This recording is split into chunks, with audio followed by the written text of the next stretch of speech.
हलदी करिब समस्या को दूर।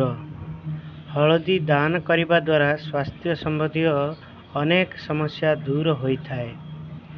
पूजा पाठ समय रे मथारे एक छोट टीका लगाइबा द्वारा बृहस्पति ग्रह मजबूत होता है।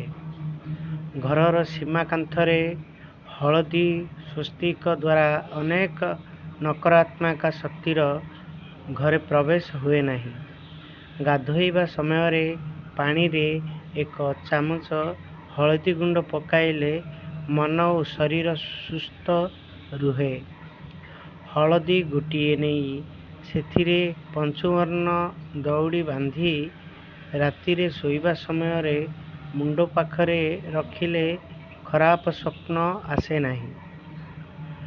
प्रति गुरुवार दिन श्री गणेशଙ୍କ मुंडरे हलदी टीका लगाइबा द्वारा विवाही संबंधित बाधा दूर हुए।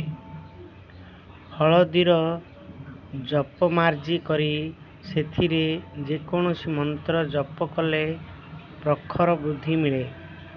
कुंडली रे गुरुग्रह दोष थिले हलदी टीका द्वारा यह दूर होता है। जय जगन्नाथ स्वामी नयन पथगामी भव तुम्हें।